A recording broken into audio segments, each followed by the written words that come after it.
Alhamdulillah, kita sama-sama dapat melaksanakan sekian daripada amal-amal soleh yang dijanjikan dengan ganjaran yang besar oleh Allah Subhanahu wa taala. Mudah-mudahan ganjaran yang dikurniakan oleh Allah itu akan diterima dan kekal dengan niat-niat yang salihah, sehingga ianya akan membawa kepada kita meraih ridha dan rahmat Allah Subhanahu wa taala. Amin Allahumma amin. Tuan-tuan dan puan-puan rahmati oleh Allah. Intipati daripada apa yang dilakukan ini sebenarnya adalah maksud yang utama di dalam apa yang kita lakukan ini adalah al-ijtima', iaitu perkumpulan. Perkumpulan inilah sebenarnya yang menjadi asas yang Allah nak kita lakukan. Kalaulah asasnya membaca Al-Quran, boleh sahaja saya, tuan, puan, baca sendiri di rumah, seorang-seorang. Berzikir, boleh duduk di tempat kita, berzikir kepada Allah Subhanahu wa taala. Berdoa, demikian juga. Kita boleh doa sendiri-sendiri. Berselawat, demikian keadaannya. Akan tetapi, nilai perkumpulan di atas zikrullah itu, itulah kuncinya yang menjadi sebab untuk diturunkan as-sakinah, dikurniakan rahmat, dihadiri oleh para malaikat, disebut dan dibanggakan perkumpulan ini oleh Allah SWT. Intipatinya adalah al-ijtima'. Masya Allah. Kenapa? Dengan ijtima' ini, maka akan lahir banyak manfaat. Iaitu yang antaranya disebutkan wa ta'awanu 'alal birri wat taqwa, maka akan lahirlah ta'awun, saling tolong-menolong di dalam kebaikan dan takwa.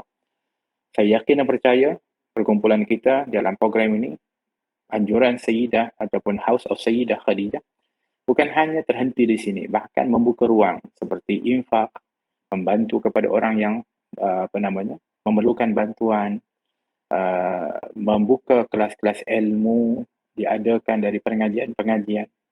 So, daripada perkumpulan itu akan lahir daripada albir, kebaikan-kebaikan yang membawa takwa kepada Allah Subhanahu wa taala.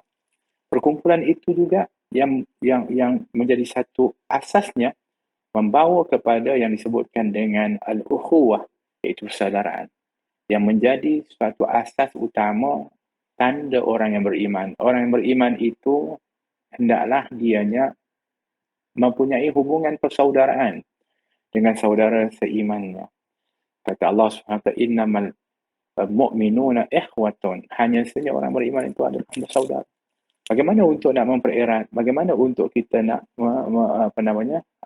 menjalinkan persaudaraan itu? Salah satunya dengan berkumpul bersama-sama di dalam kebaikan seumpama ini. Masya Allah, itulah intipati dan kuncinya.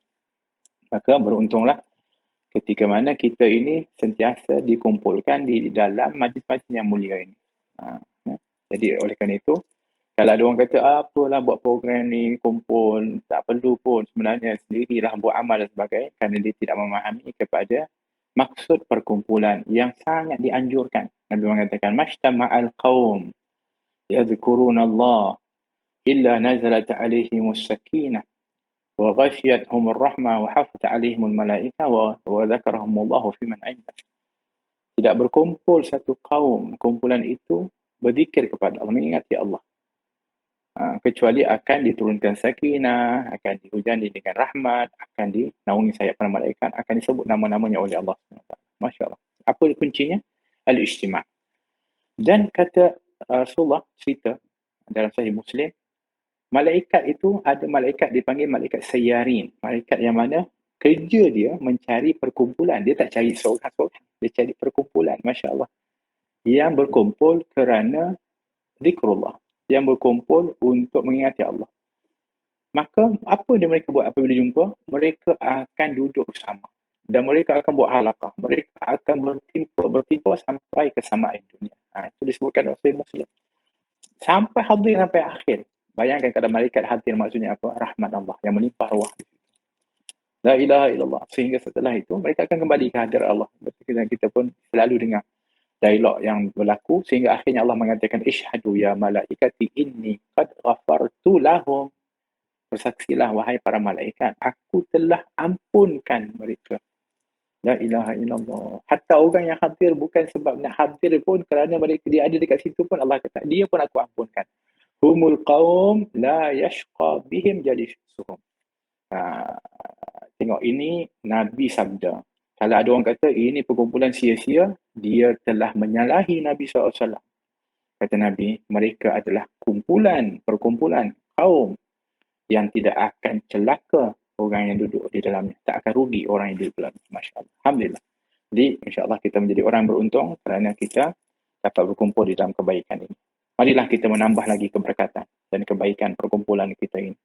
Nah, untuk kita ikat bukan hanya dengan zikrullah, bukan hanya tadi dengan Al-Quran, tapi kita ikat juga dengan selawat dan salam sebagai salah satu daripada ikatan yang pasti ianya tidak akan pernah putus, kerana ikatan yang kita dengan Rasulullah tidak akan pernah putus sebagai umatnya. Demikianlah di antara sesama umat ataupun sesama mukmin ini, kita ikatlah dengan mahabbah kita juga kepada Rasulullah SAW. Allahu Allah ya Allah.